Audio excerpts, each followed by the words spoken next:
श्री सहारा bureau chief के chief हैं श्री नवीन कुमार जी, आपका स्वागत है। हमारे बड़े भाई विद्वान अधिवक्ता, हमेशा मार्गदर्शन करने वाले भारतीय जनता पार्टी बिहार प्रदेश के कार्य समिति के सदस्य बड़े भाई मनोज सिन्हा जी और जितने भी एनवाईके के सब सदस्य यहाँ पे हैं, सभी को हमारी ओर से नमस्कार, प्रणाम, जय सिया राम। आप सभी का श्री बाबू की पावन धरती पर इस युवा संसद समारोह में हार्दिक वंदन, अभिनंदन। युवा, आप देख पा रहे होंगे स्वामी विवेकानंद जी की प्रतिमा को, राइट? तो युवाओं के सबसे बड़े प्रतिबिंब, युवाओं के सबसे बड़े inspiration. So you are students, right? You are deriving inspiration from someone. तो तुम्हारे एक आइडियल होते कि नहीं है? तो हम सभी युवाओं के सबसे बड़े आइकॉन कौन है? स्वामी विवेकानंद। कि कैसे संस्कृति को, कैसे हमारे कल्चर को प्रिजर्व किया जाए फॉर द कमिंग जनरेशन। क्योंकि हम लोग जो इंडियंस हैं, हमारे जो भारतीय, हर एक क्षेत्र में मन से, वचन से, कर्म से, सभी प्रकार से हम लोग बहुत ही उत्कृष्ट थे। आज जो हमें टॉपिक दिया गया है, ये दिया गया था पॉवर्टी एलिवेशन का। किस प्रकार से गरीबी उन्मूलन लास्ट 10 सालों में हुई है, ये हमें आप सभी के समय डिस्कस करना है। तो पॉवर्टी के बारे में आप सभी को पता होगा कि हमारा देश भारत को सोने की चिड़िया बोलते थे, है ना?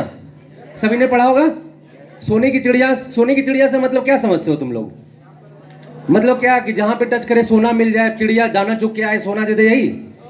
नहीं तो सोने की चिड़िया का मतलब क्या? सोने की चिड़िया का मतलब होता है आत्मनिर्भर भारत। सोने की चिड़िया का मतलब होता है कैपेबल भारत।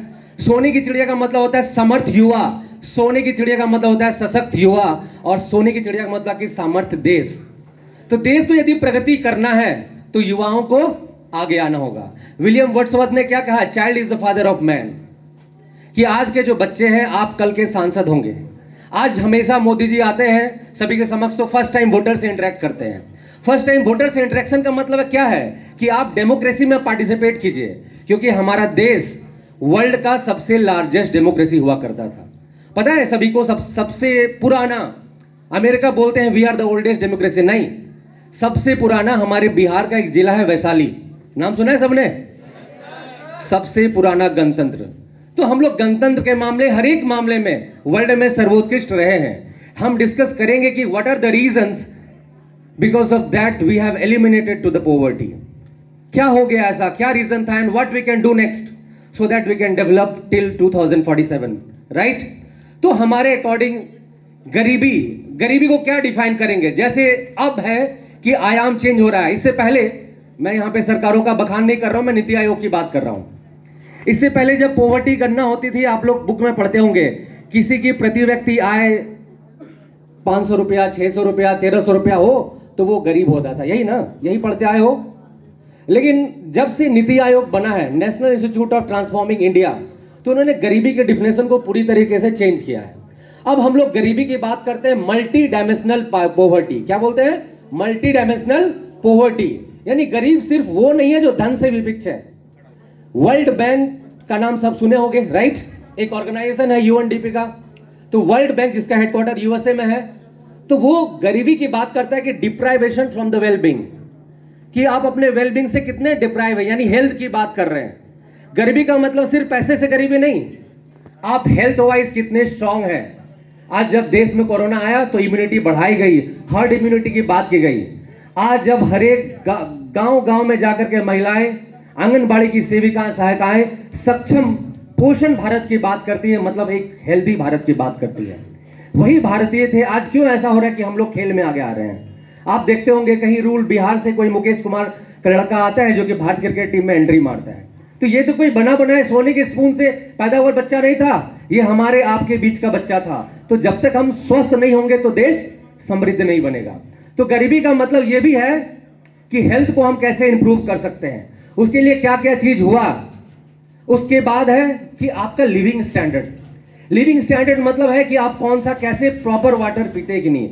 जितने भी आप बच्चे बच्चियां पढ़ रहे होंगे, साइंस के स्टूडेंट है, कि water borne disease, right? You might have heard of water borne disease. किस तरह से वाटर से ट्रांसमिसेबल डिजीज बढ़ता जा रहा है, टाइफाइड हो, मलेरिया हो, व्हाटएवर द डिजीजेस में बी। सो आज हम लोग बात कर रहे हैं स्वच्छ भारत की। एक व्यक्ति ऐसा आता है आजादी के बाद राजनीति की सियासत के फलक पर, जो आपको बताता है कि स्वच्छता उतना ही जरूरी है जितना कि खाना जरूरी है। क्यों? क्योंकि स्वच्छ होंगे तो आप बीमारी से मुक्त होंगे, और बीमारी से मुक्त होंगे तो अपना ध्यान आप देश के विकास की ओर ले जा सकेंगे। तो ये भी एक इंपॉर्टेंट फैक्टर है। अब हम लोग आते हैं कि नरिशमेंट के लिए क्या कर रहे हैं। मैंने बताया हेल्थ, अब एजुकेशन पे आते हैं। एजुकेशन से भी इससे पहले था, अब 14 साल के बच्चों तक के लिए क्या कहा गया है कि राइट टू एजुकेशन। आपको पढ़ना ही है, जब तक आप पढ़ेंगे नहीं, समझेंगे नहीं, तो आपकी समझ डेवलप नहीं होगी। और हर एक के अपने अपने राम है कि नहीं, आप किस प्रोस्पेक्टिव से देश को देखते हैं, आप कैसे कंट्रीब्यूट कर सकते हैं, ये भी मैटर करता है। इसलिए गरीबी का मतलब ये भी है कि कैसे हम एजुकेशन में इंपावर हो पाए। यदि गरीबी से आगे आना है तो कैसे हम उसको इंपावर करेंगे, उसके लिए भी तमाम कदम उठाए गए सरकार की ओर से। पिछले 10 सालों में मैं देखता हूं कि आईआईटीज का नाम सबने सुना होगा, सुने हो कि नहीं? आईआईटी, मैं भी उसी से पास आउट हूं, इंडियन इंस्टीट्यूट ऑफ टेक्नोलॉजी, जो कि आज देश में पिछले 10 सालों में मोदी जी से आने के बाद लगभग 23 आईआईटी हो गए। मेडिकल के लिए एम्स इंस्टीट्यूशन खोला गया, 393 यूनिवर्सिटीज बने हैं। तो आपको एजुकेशन का इक्वल अपॉर्चुनिटी दिया जा रहा है। हर एक घर घर में, आज शेखपुरा में भी यूनिवर्सिटीज आ गए हैं, शेखपुरा में भी आरडी कॉलेज में पोस्ट ग्रेजुएशन की पढ़ाई स्टार्ट हो गई है। संस्कार पब्लिक स्कूल बच्चों को बहुत अच्छा शिक्षित कर रहा है। तो एक माहौल बना है, पॉजिटिव माहौल बना है कि कैसे हम लोग एजुकेशन को सब तक पहुंचा सके। और तीसरा इंपॉर्टेंट बात है, मैंने बताया हेल्थ, एजुकेशन, लिविंग स्टैंडर्ड। उसमें एक पॉइंट आता है कि एवरेज ईयर ऑफ स्कूलिंग क्या है, कैसे हम अपने बच्चों को ज्यादा से ज्यादा ड्रॉप आउट होने से बचाएं। पहले क्या होता था कि बच्चों को बहुत ज्यादा ड्रॉप आउट होता, पढ़ा नहीं पूरा हट गया। और वही बात है, यदि गरीबी की बात करते हुए दिनकर जी बोलते थे कि ना होश में हूं ना बेहोश में हूं, बहुत सोच समझकर मैं खामोश हूं। तो गरीबी उस खामोशी का नाम है जो सोच समझकर भी, होश हवास में भी आपको खामोश कर देता है। तो देश को यदि आगे बढ़ना है, अब कल की मैं रिपोर्ट बताता हूं, एक यूएसए की जर्नल है ब्रोकिंग्स, उसकी रिपोर्ट आई है कि पिछले 10 सालों में हमारे देश ने 25 करोड़ लोगों को गरीबी से निकाला है। तो आप सोचते होंगे कि यार एक व्यक्ति आते हैं, प्रधानमंत्री आते हैं जो स्वच्छता की बात करते हैं, क्यों? क्योंकि आज की गरीबी का मतलब सिर्फ धन से धनोपार्जन नहीं करना है। यदि आते हैं आयुष्मान भारत में, आपके हेल्थ को इंश्योर कराते हैं कि हमारा भारत स्वस्थ होगा, तभी ये बच्चे जाके कल ओलंपिक में देश का नाम रोशन करेंगे, अगले नीरज चोपड़ा बनेंगे। इसके बाद हो सकता है आप यदि मेहनत करें, वह पथ क्या, पथि कुशलता क्या, जिस पथ पर भी करे सूल न हो, और नाविक की धैर्य प्रतीक्षा क्या, जब धाराएं प्रतिकूल न हो। तो धाराएं प्रतिकूल होंगी, आप शेखपुरा से भी देश को ओलंपिक मेडल दिलवा सकते हैं। यदि आप में वो जज्बा है तो आप कर सकते हैं। उसके बाद है कि और क्या क्या गवर्नमेंट की ओर से किए गए। तो सबसे बड़ी बात है पीएम आवास योजना जो चलाई गई सरकार की ओर से, उसमें से गरीबों को आवास दिया गया। मतलब आवास की लगभग 3 करोड़ लोग ऐसे लाभार्थी थे जिनको कि प्रधानमंत्री मोदी जी की तरफ से आवास मुहैया कराया गया। तो इस प्रकार से कई एक योजनाएं आए जिससे कि अब सबसे बड़ी बात आती है कि हम लोग थे कहां। जैसे मैंने बनाया कि सोने की चिड़िया, क्यों बोलते थे सोने की चिड़िया? एक दादा भाई नौरोजी का नाम सबने सुना होगा, राइट? सुना है कि नहीं, जो 9-10 में पढ़ते हैं। उन्होंने एक किताब लिखी ड्रेन ऑफ वेल्थ थ्योरी, और ड्रेन ऑफ वेल्थ थ्योरी में बताया कि पहले भारत, मतलब जब हम लोग हमारे अखंड भारत की बात करते हैं, अफगानिस्तान से लेकर वर्मा तक की बात करते हैं, उस समय हमारी जीडीपी पूरे वर्ल्ड का 23% थी। मतलब पूरे विश्व का जो हर एक चौथा पैसा था वो भारत से आता था, और भारत के लोग उसमें व्यापार में सम्मिलित होते थे। तो आज ये जो गरीबी का हाल है, इसके मुख्य कारण में से है हमारे यहाँ जो कोलोनाइजेशन हुआ, अलग अलग आक्रांताएं आए, यहां से लूट खसोट कर चले गए। ये भी हमारी गरीबी का एक मुख्य कारण है। जब अंग्रेज यहां पे आए, उन्होंने 45 ट्रिलियन, फिर से मैं बोल रहा हूं 45 ट्रिलियन डॉलर यहां से लूट के ले गए। आज हमारे प्रधानमंत्री आके बोलते हैं कि हमारा सपना है कि 5 ट्रिलियन हम लोग होंगे। कब होंगे? 2030 तक होंगे। लेकिन समझिए हम लोग ऑलरेडी कहां पर थे? 45 ट्रिलियन पर थे। तो we were really culturally, economically, socially empowered. ऐसा नहीं था कि हम गरीब थे, लेकिन परिस्थितियां आई। अब कौन सी परिस्थितियां आई, उसमें से कैसे चिंतन करके उसको हम कट आउट करके आगे बढ़ेंगे। तो इसमें सबसे बड़ी बात है रोजगार के अवसर। यहां का कॉटन गुजरात में जो सबसे ज्यादा उत्पाद होता है कि नहीं? हमारे बंगाल में चले जाइए, पहले जूट होता था। तो यहां का कॉटन को ले जाकर के, यहां से आयरन को ले जाकर के झारखंड से, और ब्रिटेन में फैक्ट्री बनाना, और फिर से वही प्रोड्यूस को लाकर आपको देना। तो जब तक हम इंडस्ट्रियली इंपावर्ड नहीं होंगे तब तक हम फिर से उस जो पुराना हमारा विश्व गुरु वाला भारत है वहां को उसको अचीव नहीं कर पाएंगे। तो क्या होना चाहिए? सबसे पहले इंडस्ट्रियलाइजेशन होना चाहिए। और इंडस्ट्रियलाइजेशन कैसा होना चाहिए? देश परक होना चाहिए। यदि हम मेक इन इंडिया की बात करते हैं, मेक इन इंडिया का मतलब क्या है कि भारत के लोग बनाए, भारत में ऐसे अवसर पैदा हो। आज आप सभी को पता होगा HAL का नाम, इसरो, सब लोग जानते हो इसरो है कि नहीं? इंडियन स्पेस रिसर्च ऑर्गेनाइजेशन 15 अगस्त 1969 में बना। बट आज की स्थिति क्या है? पूरे विश्व में हम लोग we are the first country that we has landed on the south pole of the moon, right? इससे पहले किसी ने किया। ये हमारा सामर्थ्य है। जब मैं रहता था 2070 से 22 में UNDP में वर्क किया, अफ्रीका में, दुबई में, अलग अलग कंट्री में था, देन एक ही बात आती थी कि Indians are like they are very poor. लेकिन अब ऐसी बात नहीं है। अब हमारा वर्क फोर्स, आप जैसे युवा जो इंडिया को प्रतिनिधित्व दे रहे हैं, भारत का प्रतिनिधित्व कर रहे हैं, आप यहां से भी जब एक बेगूसराय का लड़का आपके जैसा 11th स्टूडेंट का लड़का है जिसने गूगल को एक बग बना के देता और बता दे पूरे विश्व में know this is the flaw, तो आपके पास अवसर की कमी आज नहीं है। आप ये नहीं सोचिए कि आप दिल्ली में नहीं है, बैंगलोर में नहीं है तो आप यहां से सॉल्व नहीं कर सकते हैं।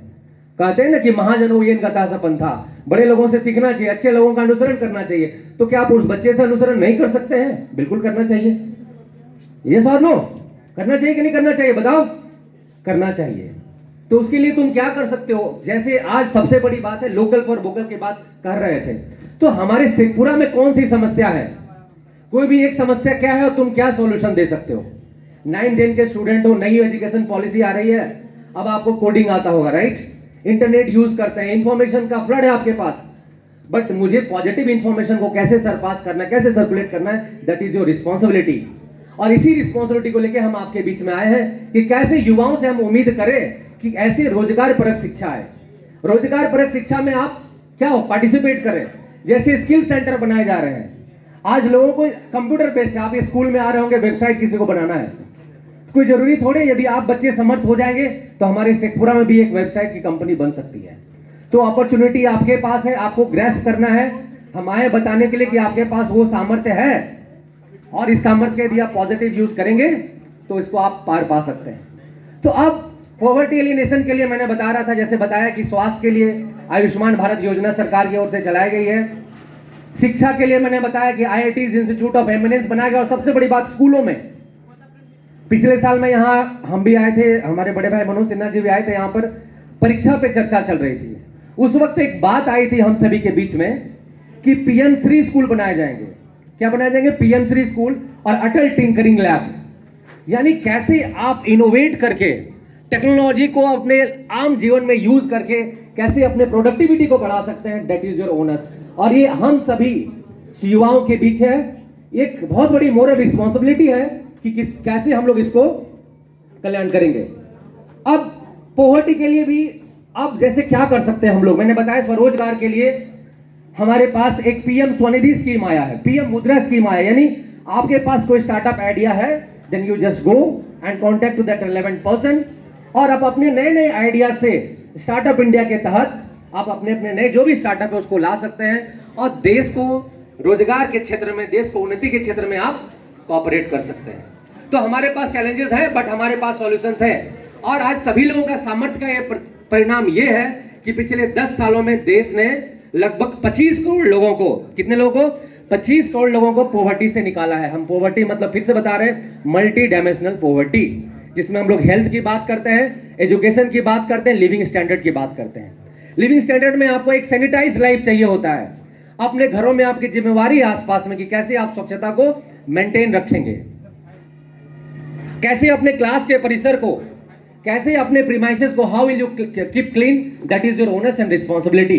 तो युवाओं के मध्य ये कहना है कि देश को आगे ले जाने में आज गरीबी हटाने कई एक प्रयास किए जा रहे हैं, लेकिन जब तक आप उस प्रयास में सम्मिलित नहीं होंगे तो देश पॉवर्टी से इरेडिकेट नहीं हो पाएगा।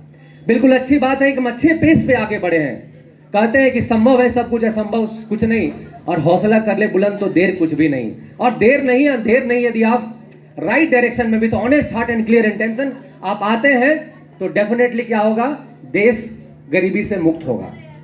और सबसे पहले युवाओं की बात है। अब आप क्या कर सकते हैं, टेक्नोलॉजी में क्या कर सकते हैं। मैंने बताया कि अब हमारे पास क्या आ रहा है, ओलंपियाड आ रहा है, maths olympiad, physics olympiad, chemistry olympiad, science के एग्जीबिशन हो रहे हैं। और आप एक नई पॉलिसी आई है, जब आप आपके नियर बाई जो इंस्टीट्यूट है, एमिनेंट इंस्टीट्यूट है, वहां पे जाके आप देखते हैं, लाइब्रेरी को विजिट करते हैं। अब जैसे, और आप में क्यूरियोसिटी भी जरूरी होनी चाहिए कि आज का टेक्नोलॉजी क्या है। एआई के बारे में कौन जानते हैं यहाँ पे, बताइए, एआई के बारे में कोई जानते हो? AI, artificial intelligence. आज का दौर जो आर्टिफिशियल इंटेलिजेंस का है, तो आप गरीबी को दूर करने भी इसको यूज कर सकते हैं। कैसे? नई स्कीम चलाएं हम। आज जैसे डीबीटी के, मैं सिंपल एग्जांपल बताता हूं। जब 2014 में मोदी जी बने प्रधानमंत्री, तो एक स्कीम आया था कि सबका बैंक खोला जाए, जनधन योजना, जिनके लोगों के बैंक खोले जाए। तो पता है, लगभग 47 करोड़ लोग ऐसे थे जिनके बैंक ओपनिंग की जाएगी। और दिन आ गया कोविड का, सबने पूछा यार ये क्या हो रहा है, लोग लाइन में लग रहे हैं, क्या ऑब्जेक्टिव है। बट 2019 में, 19 के बाद कहिए 20 में, जब कोविड पूरे देश में फैल गया, और जब डीबीटी आपके अकाउंट में डायरेक्ट ट्रांसफर करना था, तो वो बैंक का काम आया। यानी आपको दूरदर्शी सोच रखनी होगी, आपकी फोरसाइटनेस इस तरह से होनी चाहिए कि कैसे आज से 10 साल के आगे देश को हम आगे डेवलप कर पाए। वो डीबीटी का नतीजा था कि आज देश में लगभग 2.7 लाख करोड़ की बचत हो रही है, डायरेक्ट आपके खाते में, बेनिफिशियरी के खाते में पैसे जा रहा है। तो एक नया सॉफ्टवेयर आया है, यूपीआई। यूपीआई के बारे में सब लोग जानते हो, यूनिफाइड पेमेंट इंटरफेस। आज ऐसा है कि यूपीआई के मामले में देश पूरे वर्ल्ड में सबसे ज्यादा है। ये हम लोग टेक्नोलॉजी के क्षेत्र में आगे बढ़ रहे हैं। तो गरीबी को दूर करना है, तो आपके लिए सबसे बड़ा टूल है टेक्नोलॉजी। तो टेक्नोलॉजी को कैसे यूज करेंगे, मैंने बताया स्टार्टअप इंडिया के थ्रू। और जो लोगों की जो नेसेसिटी है, नीड है, उसको कैसे दूर करेंगे आप क्या प्रॉब्लम देखते हैं, analyse yourself and try to give the solution. लोगों को जो चाहिए वो सॉल्यूशन आपको देना है ना। कहते थे रामधारी सिंह दिनकर जी कि पीर पर्वत सी पिघलनी चाहिए, इस हिमालय से कोई गंगा निकलनी चाहिए, मेरे सीने से ना सही, तेरे सीने से सही, है कहीं भी आग तो ये आग जलनी चाहिए। यानी हमारे एंड से, आपके एंड से भी कॉपरेशन चाहिए। सिर्फ वन साइडेड कन्वर्सेशन होगा, then we are not reaching up to the conclusion. तो आप सभी का सहयोग होगा, सबका साथ, सबका विकास, और सबके विश्वास के साथ जब हम लोग मिलकर प्रयास करेंगे, तो उम्मीद है कि देश जिस प्रकार से आज वर्ल्ड के 5th लार्जेस्ट इकोनॉमी में आया है, ये दिन देर नहीं है कि हम लोग वर्ल्ड के जल्द ही 2 से 3 सालों में वर्ल्ड के 3rd लार्जेस्ट इकोनॉमी आ जाएंगे। आपको पढ़ने के लिए सुविधा दी जा रही है, आपको अपॉर्चुनिटीज दे जा रहे हैं। तो आप यदि मेरे साथ आएंगे और अच्छी, अपने जो सभी युवाओं ने ही देश को बदला है, चाहे युवा क्रांतिकारी हो, युवा साइंटिस्ट हो, युवा शिक्षक हो, युवा सांसद हो, और फर्स्ट टाइम आप वोटर होने वाले हो, खास करके महिलाओं, जिनकी भागीदारी सुनिश्चित करने से ही यत नार्यस्तु पूजन्ते रमन्ते तत् देवता। बोलने का तो बोलते हैं, लेकिन जब तक इनको भागीदारी नहीं मिलेगी, इसके बारे में विस्तार से हमारे बड़े भाई बताएंगे, जब तक इनको भागीदारी नहीं की जाएगी, पॉवर्टी एलिमिनेशन का सबसे बड़ा साथ है कि सबको साथ में जोड़ना है। हमारे 50% पॉपुलेशन को पीछे नहीं जोड़ना है। और ये दुख सुख की बात है, जो स्टेम कोर्सेज होता है, स्टेम कोर्सेज का मतलब साइंस, टेक्नोलॉजी, इंजीनियरिंग और मैथमेटिक्स, यहाँ पे महिलाओं का एनरोलमेंट बढ़ा है। महिलाओं की एनरोलमेंट बढ़ाने के लिए कैसे आप एम्प्लॉयमेंट दूं, उसमें ये भी रीजन है। और एक सुझाव भी है, जो हमारा मिनिमम एज है शादी करने की, जो 18 साल है, उसको 21 करना चाहिए। मैं भी इस पक्ष में हूं, ताकि कम से कम पोस्ट ग्रेजुएशन तक पढ़ें। हम भी चाहते हैं हमारी बच्चियां भी पोस्ट ग्रेजुएशन तक करें। ठीक है, आप लोग कर पा रहे हैं, लेकिन अभी भी देश की स्थिति यही है कि ज्यादातर महिलाएं पोस्ट ग्रेजुएशन नहीं कर पा रही है। तो शिक्षा मैंने बताया, टेक्नोलॉजी बताया, these are the sources, tools that help you to eradicate the poverty across the world, across the India. और हम लोग भारत को विश्व गुरु बनाना चाहते हैं। इन्हीं शब्दों के साथ अपनी वाणी को विराम देता हूं। जय हिंद, जय भारत, जय बिहार।